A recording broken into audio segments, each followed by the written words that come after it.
Good evening. My name is Martha Pajoli. As a lecturer here at the School of the Art Institute of Chicago, I'm really thrilled to be introducing this evening's lecture by Michelle Miller-Fisher.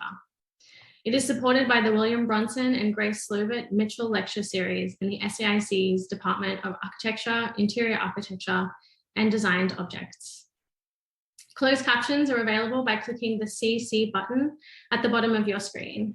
And at the end of the talk, we will take a few questions from the audience. Please post your questions for Michelle in the QA box below. Throughout the talk, I'll also be posting links in the chat, allowing you to delve a little deeper into Michelle's work.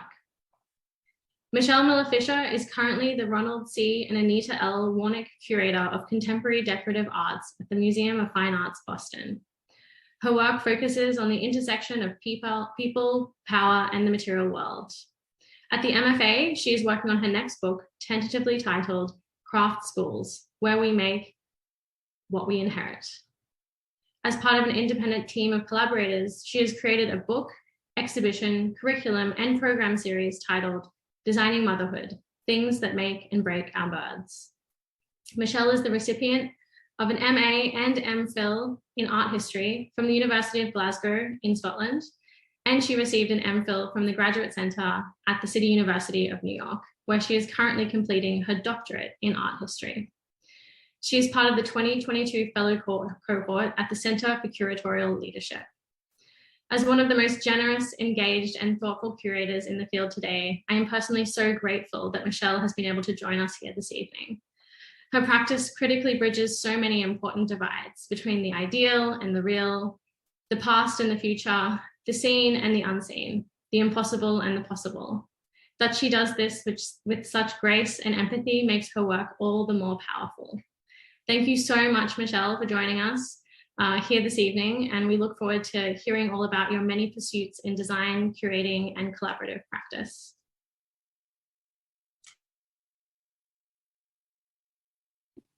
Thank you so much, Martha, for such a generous introduction. I really appreciate it. I am going to share my screen just now, and I'm also going to put a 45-minute timer just here so I do not go over at all.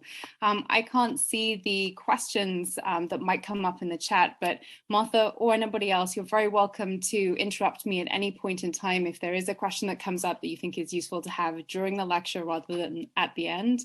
And I'll make sure to stop on time so that we can have a good Q&A at the end. So yeah, thank you so much for having me this evening. I'm going to talk about curatorial practice and about the work I do and about the work I'm interested in after a career in museums and cultural organizations that span just over 15 years through the lens of this project, which is a multi-collaborative project. And you'll see some of my amazing collaborators on the slides during this evening's lecture. It's called Designing Motherhood, Things That Make and Break Our Births, as Martha said. And it's a lot of different things. I'm going to start telling the story of this project, and I'm going to talk about the content of this project, but I'm also, for a great part of it, going to talk about the process of putting the project together, because for me, the politics of surfacing this information, as much as the work and the labor of creating the content of this, both are equally important. And I'm going to start by looking at one particular object. I think everybody on the Designing Motherhood team has one entryway into this project, and this object was certainly mine. So if you haven't seen it before, and maybe you have, this is a breast pump from the mid-1950s, designed by Swedish civil engineer Einar Egnell. It was created, so the legend goes, after he had a conversation with a friend of his. He was at dinner in Stockholm one night with a gynecologist friend, and that friend challenged him to make a better breast pump. And this, when I came across it in 2015 as a design story, really piqued my interest. I was at the time a curatorial assistant in the Department of Architecture and Design at MoMA in New York, where I was for just over 4 years. And for me, this story was not just a really interesting design history story, which I'll get to in a second, but it was also something that really deeply connected with ideas that I had around labor. And a lot of the conversation that I'm going to talk about this evening intersects with labor as a theme. I was really interested in labor because while I was at MoMA for the first 2 years or so of being in that 4-year position, which was contingent, it was not one that no curatorial assistant stays at MoMA. You have to leave after 4 years because of the contract that is given to curatorial assistants. So I was particularly interested in the contingency of labor in that position. I was a nanny during nights and weekends when I was at MoMA as a curatorial assistant for the first 2 years, so the first half of my job there, because it wasn't paid brilliantly, as most museum jobs are not. And it was a workplace that was very exacting. It was a place that I spent 5, 6, 7 days a week, often 16 or 18 hours a day. So it was a place that family life and especially reproductive life, labor around care, often seemed pretty absent. And so I was particularly drawn to the design history of this object when I came across it. Egnell did something that very few designers had done before him, which was go and talk to lactating people about what they wanted. He was specifically interested in creating a mechanical breast pump. And so he went to the largest maternity hospital in Stockholm. And he met a nurse there, Sister Maya Kinberg, and he asked if Sister Maya Kinberg could connect him to people who were using the mechanized breast pumps, the mechanical breast pumps at the hospital at the time. And up until that point in time, when mechanized suction or lactation devices had been created, a lot of the time, those who were designing them looked at bovine lactation. So they were looking at the data around cows, and pretty much no one I know who has used a breast pump likes to be likened to a cow in any sense of the word. And so he went in and he asked people what they needed. And they said, well, they wanted something that was more portable. They wanted something that could come to them rather than them going to it. And so you see here the handle at the top of the design. It's still quite a hefty 22 pounds, so it would be rolled in.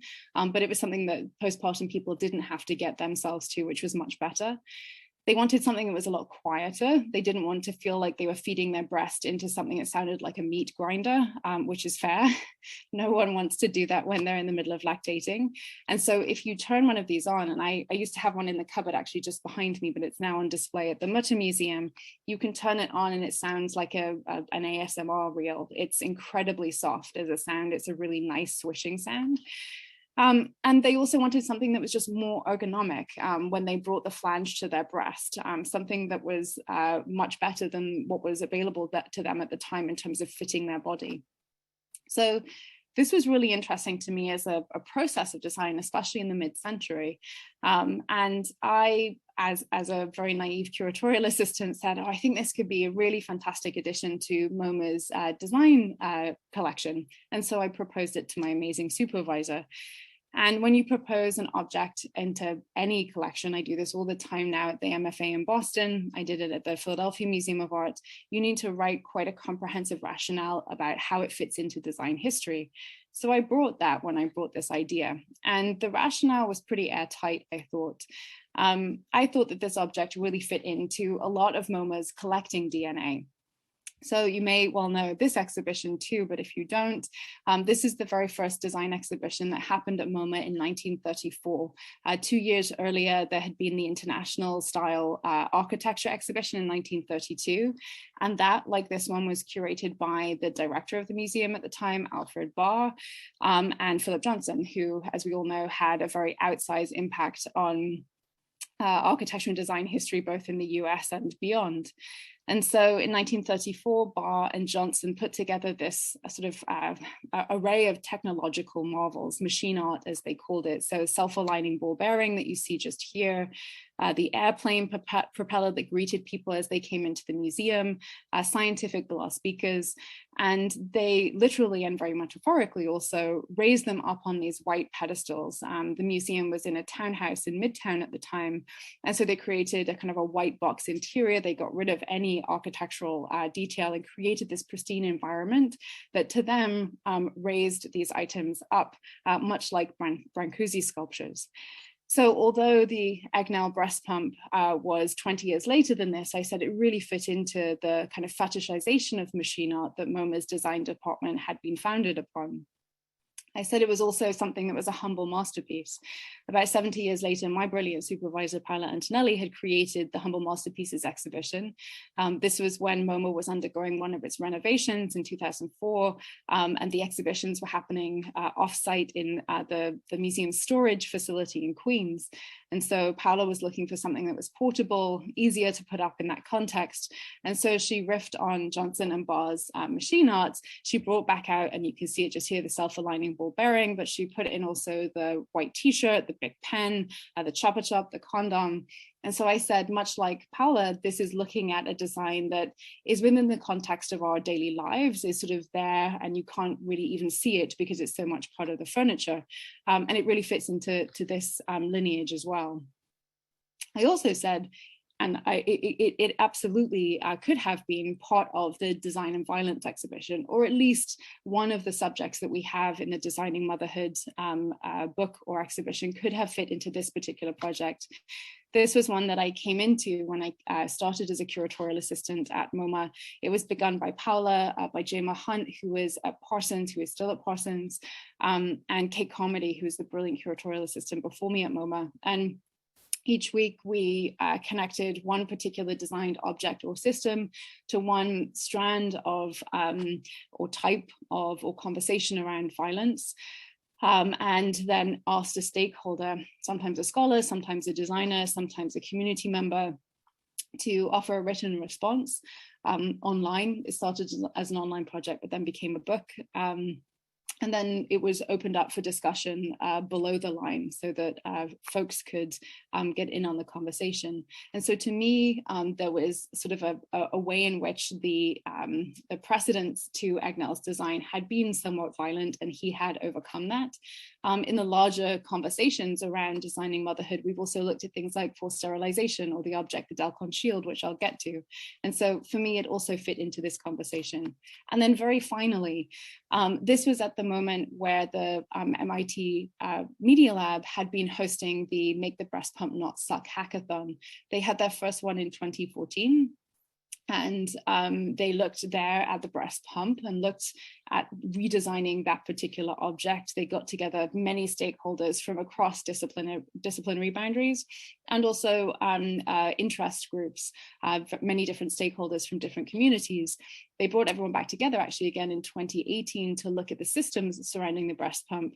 And very specifically at paid family leave. So it felt like the Media Lab, to which we were looking for so many other acquisitions and exhibition content, if they were looking at this, it really felt like this is a conversation that we could have at MoMA in the collection.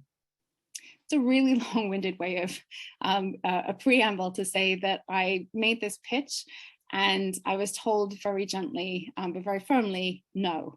And not because of a lack of imagination, I think, at all, but really because it would not have gotten past, I think, our architecture and design committee. But several things, 4 or 5 things happened in the weeks and months and year or so after me pitching this that really allowed and laid the framework for my engagement with the Designing Motherhood project. The first of which was I got introduced to this really wonderful person, a curator and design historian, Jimena Acosta, who's based in Mexico City. And I'll talk a little bit about one of the projects that we ended up doing together in 2017 and 2018 around design for the arc of human reproduction. Around about the same time too, I met my work wife and my absolute ride or die, Amber Winnick, who's also a design historian. This is us last year at the baby blessing for her third baby, Jules. We actually met way back in 2015 at a similar baby shower for a friend of ours that I hosted and she came to. And we started talking about our shared love of design, and also design for the arc of human reproduction, which we really found missing in a lot of museums, textbooks, exhibitions, collections, etc. It was also at the moment in time, about a year after this, that my own mum passed. I started thinking a lot about matrilineal inheritances. This is her on the right-hand side just here. This is her mom, my Nana, Margaret, who I didn't get to meet. She passed away just a few months after I was born. So I did meet her, but I don't have a memory of it. And this is Queenie, who lived 2 doors down from us when we were growing up as kids. This is my sister, myself, and my brother eating plums in Queenie's back garden.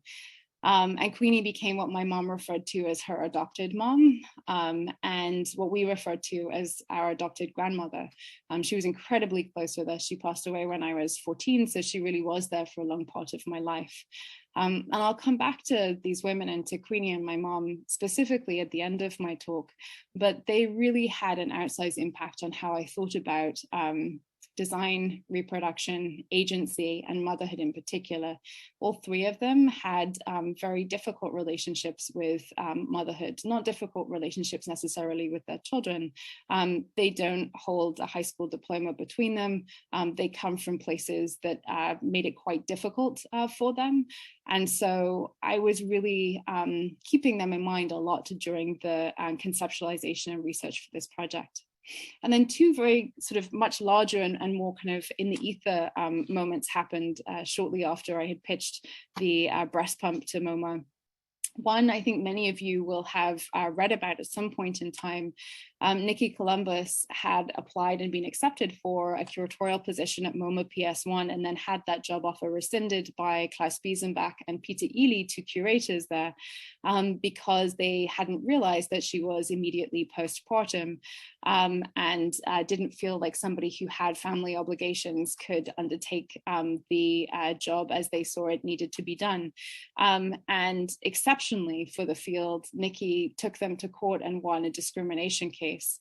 This was something I watched really closely. Nikki is now a friend, but at the time I didn't know her well. I did know her wife, who was a professor of mine at the Graduate Center, and I wrote about it in an article for Hyperallergic, thinking again about labor issues. And as the quote said, Patty Johnson really nails it. Her struggles are not unusual. What she talked about happened every single day and still does in terms of pregnancy discrimination. But what was really shocking is that Nikki said something about it. She took action. And that for me was sort of this clarion call moment in terms of thinking about how these issues are talked about in the workplace and in our field. And then around about the same time, I was with a group of amazing collaborators involved in putting together the Art and Museum Transparency spreadsheet. Some of you may have seen it, some of you may not have. Very briefly, we were having drinks one evening when somebody was figuring out what kind of salary range they should put on their cover letter. This was about 3.5 years ago. And as a group of young professionals in museums, we offered previous salaries that we had experienced in order to help them think of a number, but then realized actually this information would be great to share more widely. And so we, on our phone, used the Google Drive app, created a spreadsheet. I sent it out to the Graduate Center listserv in my art history program, and it just got shared from there. And about 3,500 people in 2019 put their salaries in there.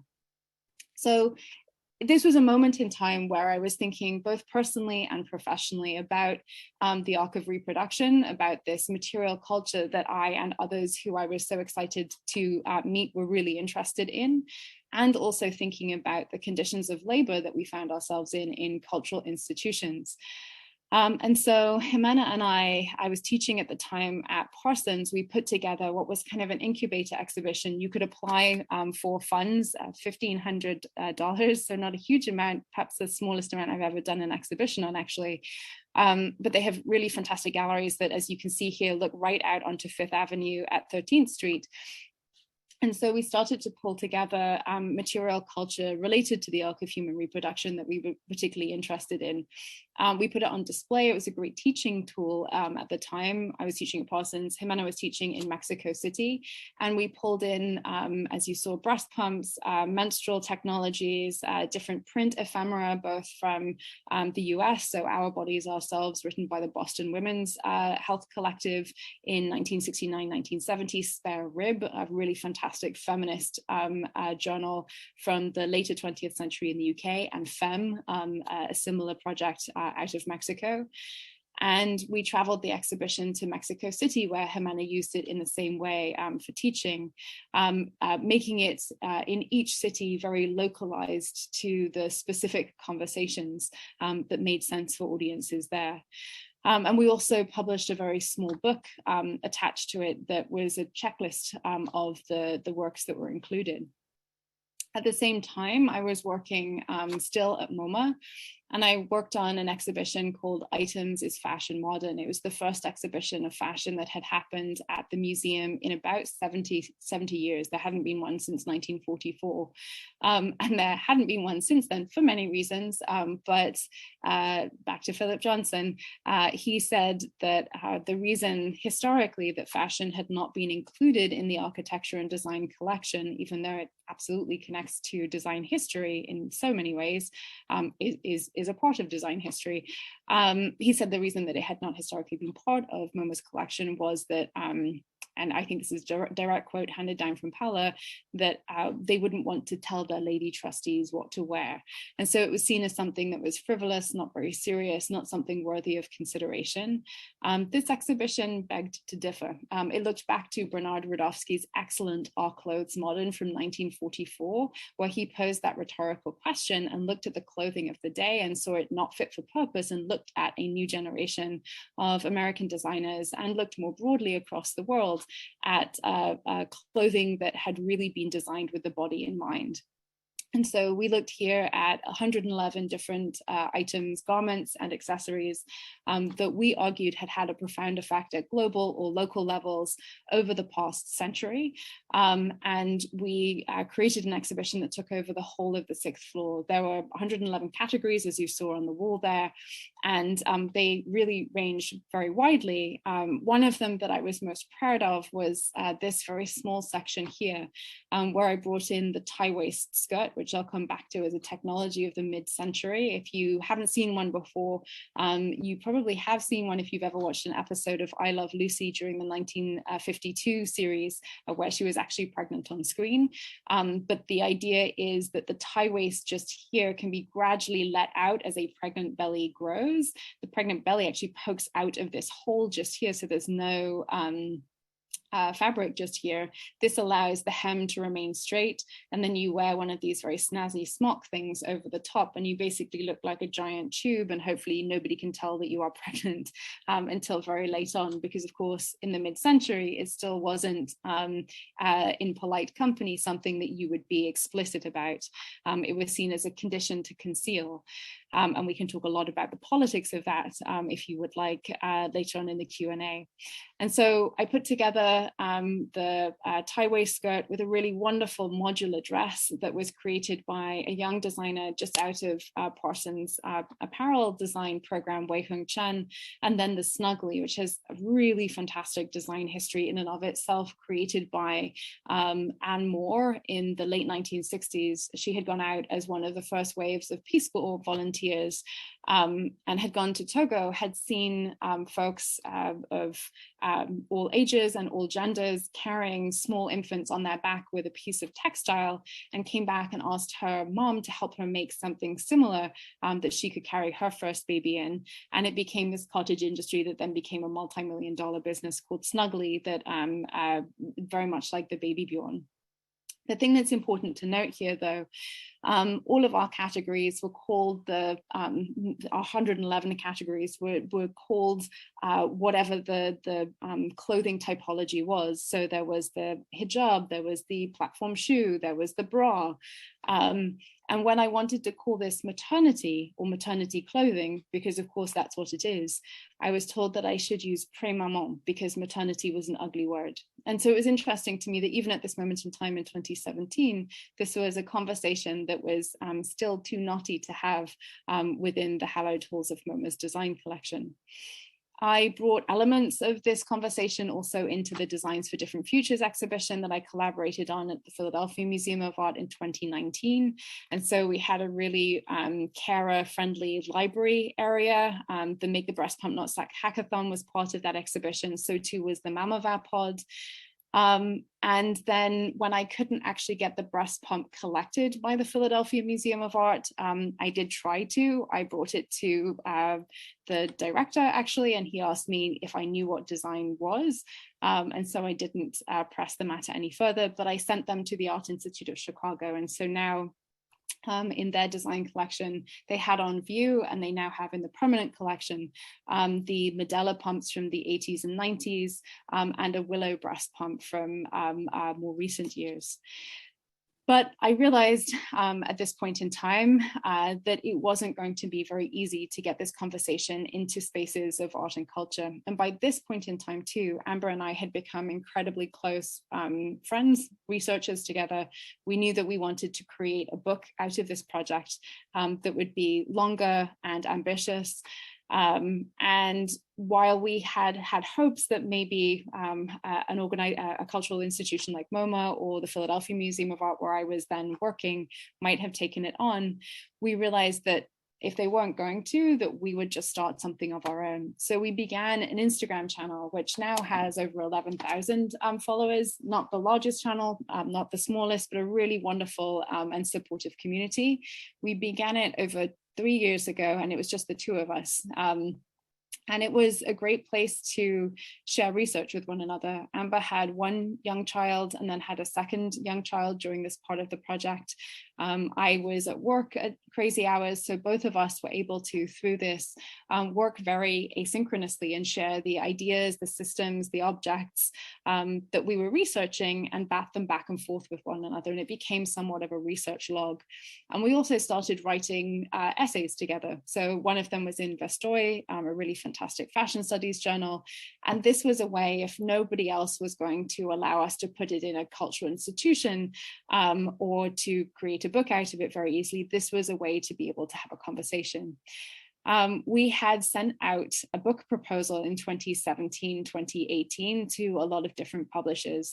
Paula had very generously opened up her Rolodex of contacts, and the really fantastic publisher at MoMA, Chris Hudson, had read over a book proposal that we had created.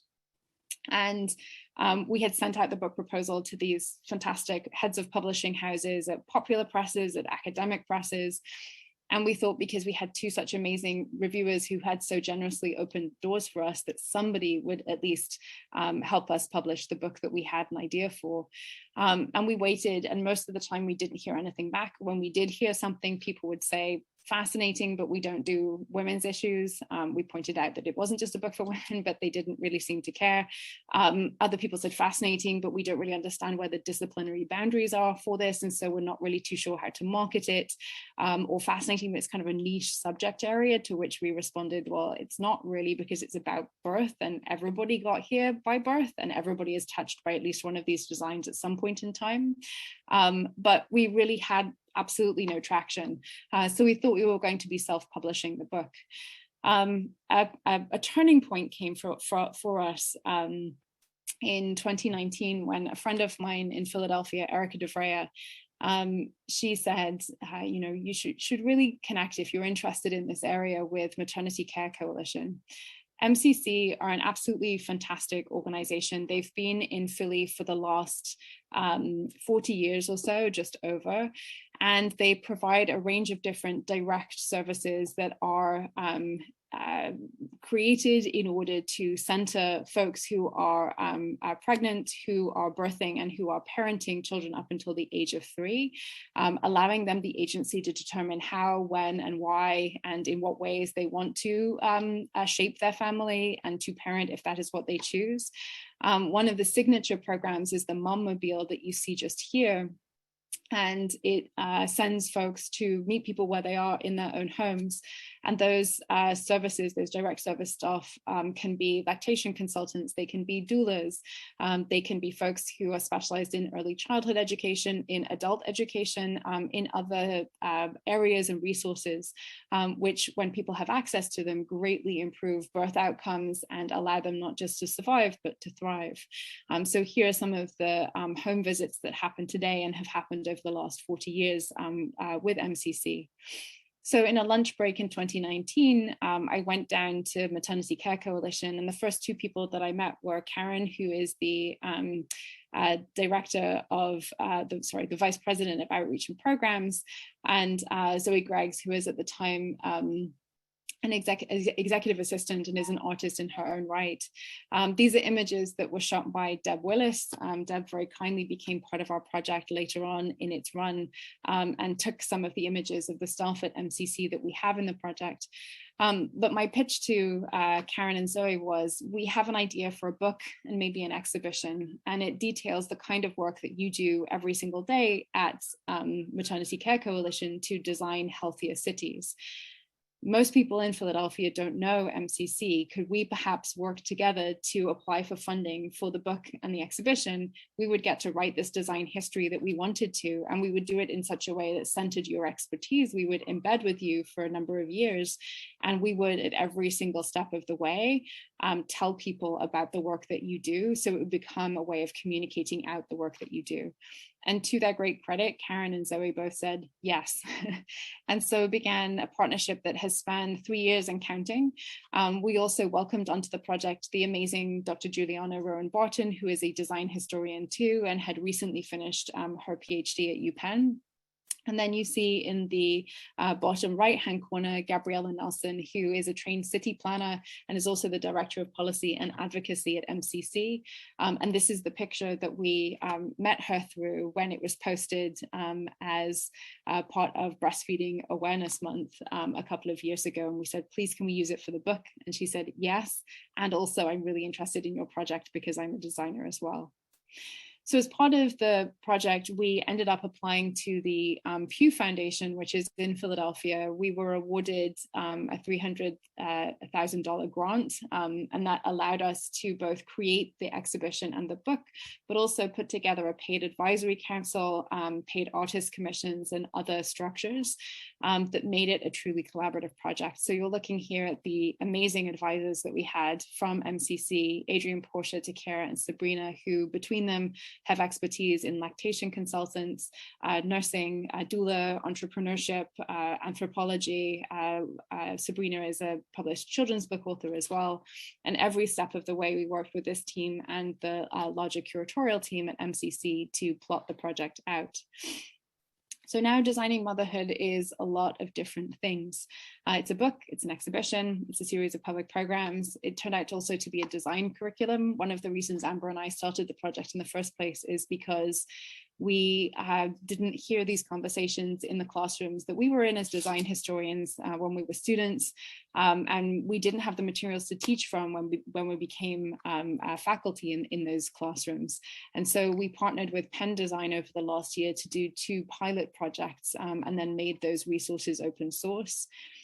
Gabriella and Zoe pioneered a set of oral histories, recording in image, and that's where Deb Willis and another amazing photographer, Naomi Joven, came in, taking portraits of the direct service staff at MCC and recording their stories. And as I said, it's also an Instagram account. So this is some of the imagery of the book. It was designed by Natasha Chandani and Lana Carver, who I had worked with previously on the items catalog of MoMA. It's split into 4 sections: reproduction, pregnancy, birth, and postpartum. There's an expansive understanding of both design. We look at many, many different systems, ideas, and objects, but also what those reproductive arcs mean to lots of different people. We tell stories in images. So as you see just here, there are very rich image spreads. There's about 300 different images in the book. And then there's 81 different chapters that really range in terms of the subject matter that they connect with. I can detail a few of the objects and ideas that appear as design histories in the exhibition and sometimes the book. Sometimes it's both, and then sometimes it's one or the other. One of my favorite design histories is that of Meg Crane. She was a graphic designer and she created the first at-home pregnancy test. Not many people think of it as something that would have been created by a designer and a graphic designer at that, because perhaps the skill set seems too disparate. But she was absolutely brilliant. I met her a couple of years ago, probably 2016, 2017. She was in New York when I was still there, and we met for a bowl of soup at the Morgan Library. She's still in New York. She's still a fantastic designer. In 1969, 1970, she was a graphic designer at Organon, which was a pharmaceutical company headquartered in New Jersey. And she created lots of over-the-counter packaging for over-the-counter medications. And one day she was walking through the labs that were attached to her offices with a colleague of hers, and she pointed to a lab bench and asked them what was going on there. And her colleague said, oh, those are urine samples for pregnancy tests. The doctor's office sends them in. We turn them around in about a week. We send them back to the doctor, and then the patient gets to know their results. And she looked at them and she said, oh, I think women could probably do that themselves at home. And her colleague said, don't be stupid. And also, we don't want to lose the business of the doctors at Organon. And so said nothing more about it. She went back to her desk and she emptied out the Perspex container that she had on it that contained paper clips and other bits and pieces. And she then recreated within that Perspex container the lab bench setup that she'd seen, but just as a solo for one test. And she noodled on it, unbeknownst to her at the same time. Her colleague had gone back to supervisors, and her supervisors had gone to their parent company, a Dutch company, and applied for some research money to start digging into the idea. They hired an outside advertising and design agency. And Meg finally got wind of this happening and decided to surprise them. So she went along to one of these meetings. She got there a bit early and she put down her design prototype next to several others that were on the table. She recalls the others having, pink bows and tassels and many things that were absolutely unnecessary to the task of testing somebody to see whether they were pregnant or not. And so the story goes, the head of the advertising agency came in a bit late, looked down the table, picked up Meg's prototype and said, well, this is obviously the best one. This is what we're going to go with. And so history was made. So it came to market in the UK and Canada in 1971. It took about 6 or 7 years longer to come to market in the US because, amongst other things, doctors fought it. They said that people couldn't be trusted to do things at home themselves. They would get it wrong. It would somehow endanger people's health in much the same way that we have conversations today. And I was listening just this morning in the UK during the pandemic, people have been allowed to take abortion medication at home and have done so very safely. And that may not continue when pandemic conditions are not in effect. They've been able to do Pap smear tests at home.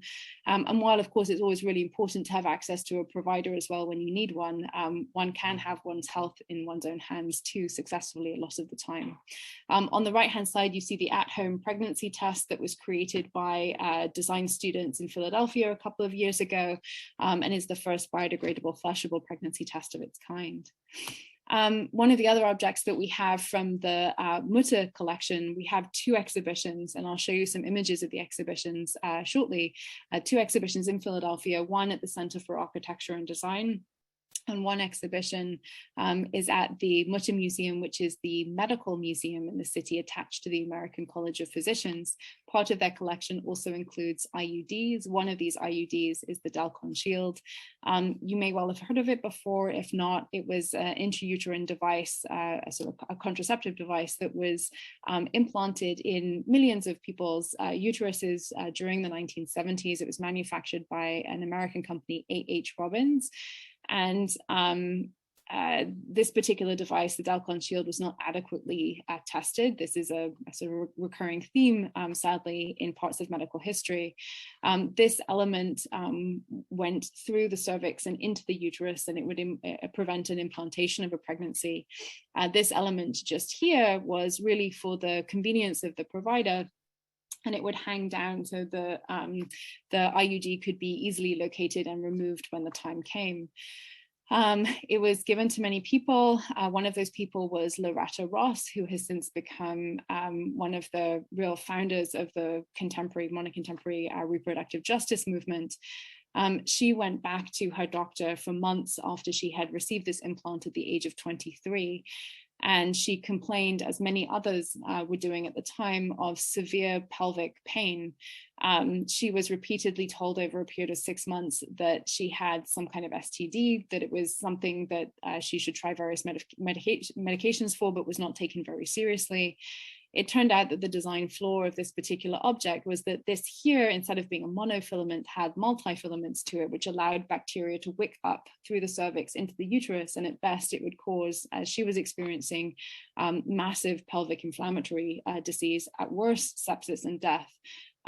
Loretta Ross lapsed into a coma, age 23, and was rushed to the hospital. She woke up a day later and was told that she should be lucky, or she should thank her lucky stars because she was still alive, but she had been given a full hysterectomy without her consent.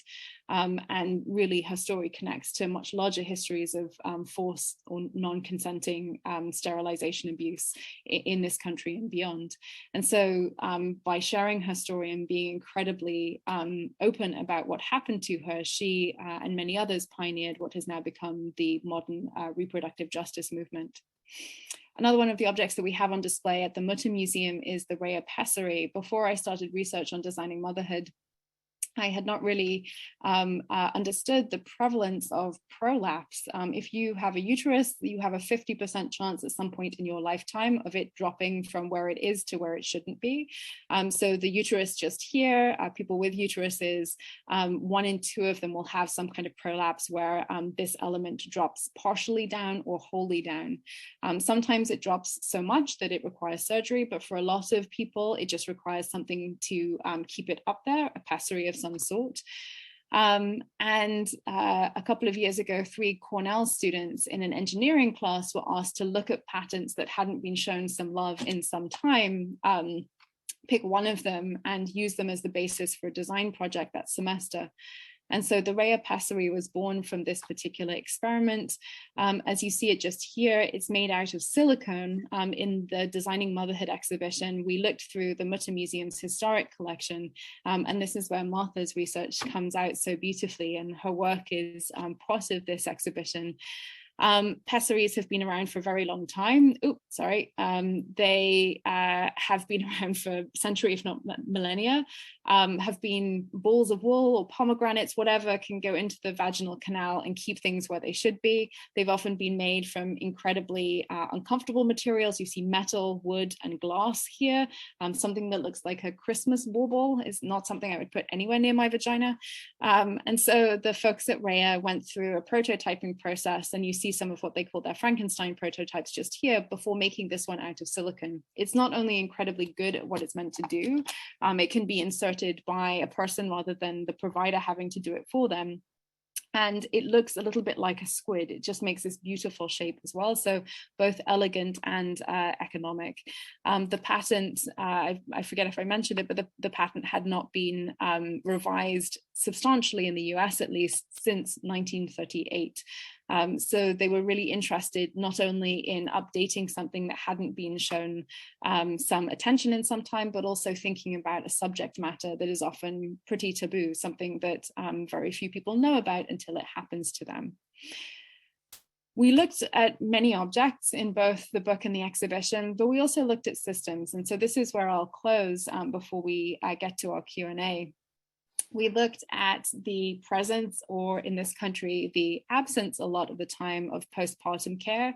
Here you see a Kramzorg nurse, which something from the Netherlands, where the state pays wholly or substantially subsidizes somebody to come to your house for the first 10 days or so after you've had a child to make sure you and it are both physically and emotionally healthy. We love this particular design, not only because it really is incredibly impactful in terms of people's health, but also because it connects very much to what Maternity Care Coalition do for their community in Philadelphia. It also connects to some of the historical source material that we have on display at the Mutter Museum. One of the gems that was new to me before I came to research this project, and something that we've included as the full-length documentary at the Mutter Museum, is All My Babies. It was filmed by George Stoney in 1953. He was a very young director who went on to some acclaim in terms of a sort of photojournalistic sense of storytelling. But in 1953, he was commissioned by the Georgia Department of Public Health to create a didactic video to train midwives in the South. birth. And so he embedded himself with Mary Coley, who was a midwife in Georgia, for about 4 months before shooting commenced. And he followed her, learned from her, and then wanted to create something that was not just sort of a how-to at what was a particularly interesting moment in time in the 50s, where in the US, birth for the first time happened more often in a hospital setting than it did in a home setting. But he also really wanted to elevate Mary Coley and the folks that she served in her community, pointing out that the work that she did was incredibly expert, incredibly important, and in danger of, and indeed was, marginalized by the increasing incursion of big pharma, medical institutions, and OBGYNs who were at that point in time predominantly white and male, whereas she and her colleagues were predominantly women of color who had held these positions of trust in the community for a very long time. He'd been inspired by Italian neorealist film, and so a lot of what you see is absolutely as it happened without actors. And you can find it, I think Martha's kindly put a link in the chat. It's available in its full length via the Library of Congress, amongst other places. We looked at systems like postpartum care. We also looked at spaces. If anybody's particularly interested in the design of maternity hospitals, there's so much good stuff out there. I've been particularly energized by the baby drawer over the last couple of months because I've been writing an article for AA Files on this particular design invention. If you haven't seen it before, the Kaiser Permanente system of hospitals on the West Coast developed basically this filing drawer in the early 1950s as part of what they called their dream hospitals, all mod cons. So you can see here the type of hospital that was built in the mid-century to really mimic the home. And so there's so much here in terms of domesticity and the ways in which suburban homes were being sold at the time, with hot and cold water, telephones, central air, etc. But here, this particular design invention, or intervention, I should say, much like a filing cabinet drawer, could be pulled out to bring baby to the postpartum person's side. It was trialed and based on research methods that had come out of Yale New Haven's hospital, and the benefits of what was known as lying in. So instead of being separated from your baby and it being put in a nursery, you were able to have it with you when you wanted, and that increased breastfeeding rates, it increased bonding, and allowed you to feel agency as somebody who is becoming a parent or learning to look after a new family member. But the brilliant thing was that you could just post it back through when you were done, flip the light, and it would go back through to this centralized nursery. So it was really advertised as this all mod cons experience for people who were part of the baby boom generation. And it was part of this much larger plan that Kaiser had, that was sometimes created in hospitals that had this sort of concentric circle plan, like you see just here, where the visitor access would be on the external perimeter, the circulation of patients would be in the middle ring just here, and then in the very core, you would have the nursing and medical staff. And so although this plan doesn't show the nursery itself, the bedrooms were arranged around this concentric circle, so the new mothers could be in their rooms, and then the baby drawer itself could be pushed back, as you see here, as part of this kind of tailorized, efficient maternity plan design. And you see here the concentric circle plan from the exterior in the Panama City Kaiser Permanente Hospital, and then the Walnut Creek Hospital, not the concentric circle plan, but definitely the same sort of circles of service. So visitors would enter from the exterior into each of the private rooms. If you were admitted into the hospital, that's when you could circulate in the interior. I realize I'm coming to time, and so I'll just flick through very quickly. We had a lot of no's for this project, many no's before we got to the yeses that we've had over the last year. And so the whole entire team is incredibly proud, for example, of getting the term menstrual cup in a New York Times headline, and of being able to put these exhibitions together. This is the Mutter exhibition that you see just here with Martha's fantastic work in the background. And then the Center for Architecture exhibition. The Mutter exhibition is open until early May, and then the exhibition will hopefully go on tour with some venues to be announced later on this spring. So I'll stop just there. I'm very happy to, in the Q&A or later on in our discussion, talk about some of the research and literature that I think myself and other colleagues who've been researching on this project have been particularly moved by. But Martha, I think I'm at time. I'm at 46 minutes, so I'm going to stop just here, and I really welcome any questions folks have. Thank you, Michelle. That was wonderful. Thank you for having me. While people start putting their questions through in the chat or in the Q&A section, I had one question for you, and that is more broadly around how in the world did you manage to put a start and an end in this project? I just, there's so much in there, right? And having read the beautiful book, which everyone should look through, it's available at the SAIC library, by the way. There is just so much in there, but I can imagine there was a lot that you just were not able to include, right? Yeah, it is a project that has very little bounds in good ways and bad ways. I mean, I should reiterate, this whole project has been done by at least myself, Amber, and Juliana, the three kind of design historians on it, in our evenings and weekends. And so it feels like it doesn't have boundaries in that sense. And that's because we've never been able to find a day job that we've been in that welcomed this material. It also feels like it doesn't have bounds because it took so many expertises from so many different folks to bring it together. And the work is embedded in our lives in many ways. And so it continues all of the time. And I think, to come back to the very beginning where I started, it's about labor. When we first started this project, most of the books, I think all of them actually that I just showed just there, had not been published. There was not a New York Times parenting section. Hey Jae Shin hadn't been included in the Whitney Biennial. We weren't seeing people's kids in the back of their Zoom screens. It was a very different moment in time.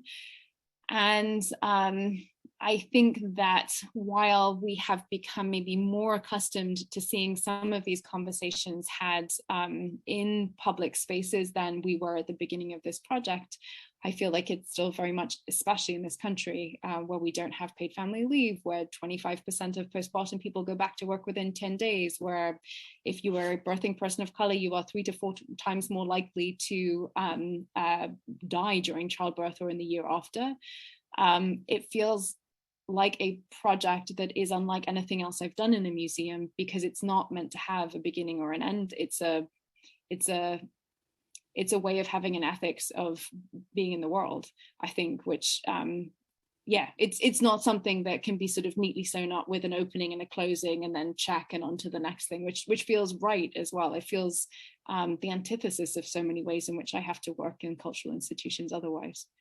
Yeah, and hopefully you've opened up a whole new line of inquiry for curators and producers of culture, right?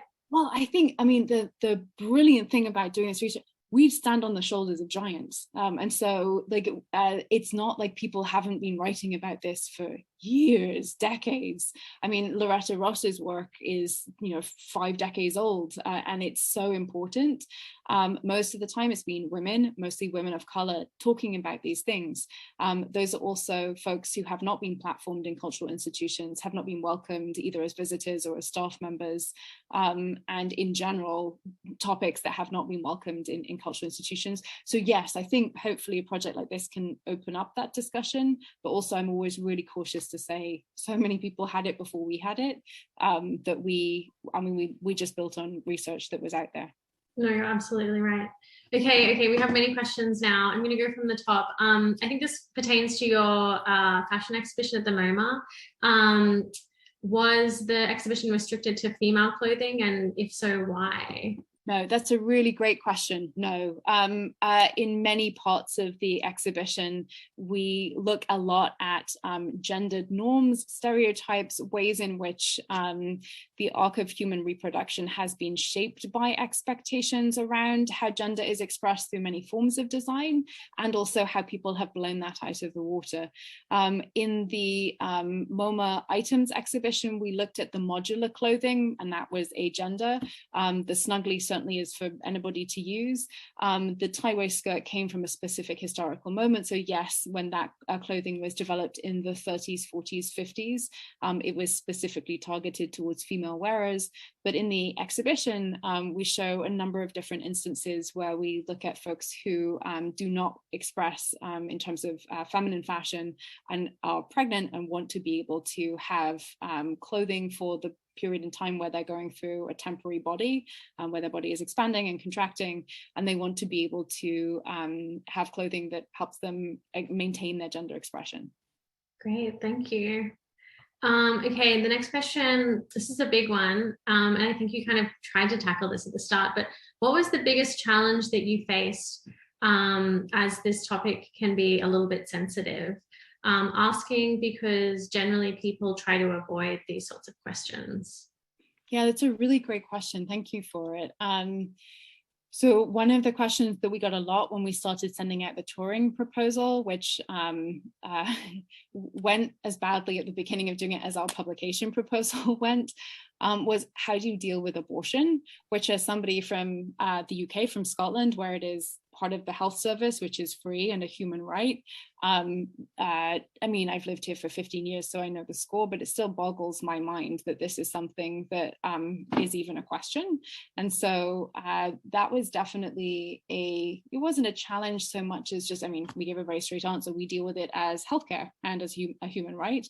I think the other challenge was having to, and I wanted to be deliberately explicit about this in the presentation just now. The biggest challenge was having to build the infrastructure in order to create the content.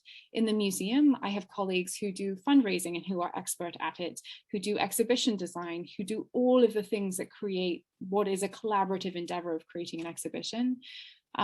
We had to fundraise almost $400,000 to pay people adequately, to create a book, to create the various assets that are part of this program, and to make sure that we were creating donations for MCC as well. So I think the most sensitive was sometimes the questions around elements of human reproduction that people find very culturally or politically sensitive. But the hardest physical labor really was having to do the work of creating the platform in order to be able to have the content in a way that we wouldn't necessarily have had to do if it had been welcomed into a museum setting. And a question that's kind of linked to that, the question starts, hope this is not a strange question, but did you consider abortion medical tools? Yeah, we did. And so there are medical tools that are connected to abortion in the Mutter's collection. And actually right now, though, one of the most elegant and incisive ways I've seen that topic handled is, I don't know if folks know Leah Abril's work. She has a larger project that's called The History of Misogyny, and it's both in book form and she creates exhibitions, but also standalone artworks that take the form of photography and various mixed media. She was trained at Fabrica, so the place where Colors magazine came out of, which I love. And she has a specific series called On Abortion, where she looks at a number of different things, including first-person testimonies, but looks at those tools as well. So I didn't know about her work early enough to include it in the Mutter exhibition, but have been very interested in thinking about how to include it going forward. Thank you. Okay, I've got one. There's like 5 questions in one. One person has so many questions for you, but I think one that's particularly interesting because babies cannot give design feedback or feedback to a design product. What might designers do with such a conundrum? That is so true. I mean, so true. Babies can give feedback though. Like they can't necessarily communicate as you or I are doing just now. And this is a great question for Amber, who is so expert and really has studied a lot about child development. Her undergraduate at Sarah Lawrence was in child development, and she's looking at now at motor development. I think from closely observing babies, they can actually give a huge amount of feedback. I mean, there's an ethical question in terms of how you engage babies and folks folks who cannot communicate necessarily as you or I are doing in the research process. But if you think about something like elimination communication, if you've heard about this, great. If you haven't, it is when you don't diaper your baby, you learn to respond to their cues from day one so that they can use the bathroom and never have to go through a toilet training process. It is absolutely possible to be in tune with very young people and to understand then how design environments and objects affect them and how they might be designed better. And also to talk and listen to people who do care work a lot of the time. I think carers are hugely underpaid and undervalued, but incredibly expert, and would have a lot of feedback for designers working in this area. Wonderful. That's a great answer. I never really thought about it that way, but it's sort of just, I mean, to put it very simply and crudely, another mode of communication, different language, right? And exchange. Yeah. For sure. Wonderful. Well, we just have so many people also saying thank you so much. Someone sharing that their graphic design MFA at SAIC is in this topic and that they've learned a lot from your presentation today, Michelle. That's great. That's the best thing to hear, because yeah, we stand on the shoulders of so many people doing this work, and also our project is way far from comprehensive, so it's so interesting to hear about others' work in this area, and to know that it's going on. That was how you and I connected, Martha, and it's just been a joy to follow your work. And so yeah, great. Thank you. One final question, designing motherhood documentary. That's not my question. Someone put it in the chat. That's a really good question. So in part, actually, and I'll keep it short because I know that we're at time, my amazing colleagues, Gabriella and Zoe, created a very short but brilliant 3-part series following the work of Maternity Care Coalition, following the work of folks who are doulas, lactation consultants, who are out there doing this life and death work every single day. And I can share those links. They're under our narrative portraits on the website. So they have thought about that. Yeah, I mean, if someone wants to fund them to do a whole documentary, then great, because that's their expertise. Maybe it's a whole series. I feel like you have so much to work with. So. Well, thank you so much, Michelle, and thank you everyone for joining this evening. This has been really, really amazing, and we're so grateful that you're able to share your time and your knowledge and your network with us. Thank you. It's been a real pleasure being here. I'm really grateful for everybody's time. And if you're interested in the project or you have questions, just reach out to us. Thanks. Get the book, everyone. It's really good. Thank you. Thank you. Thank you.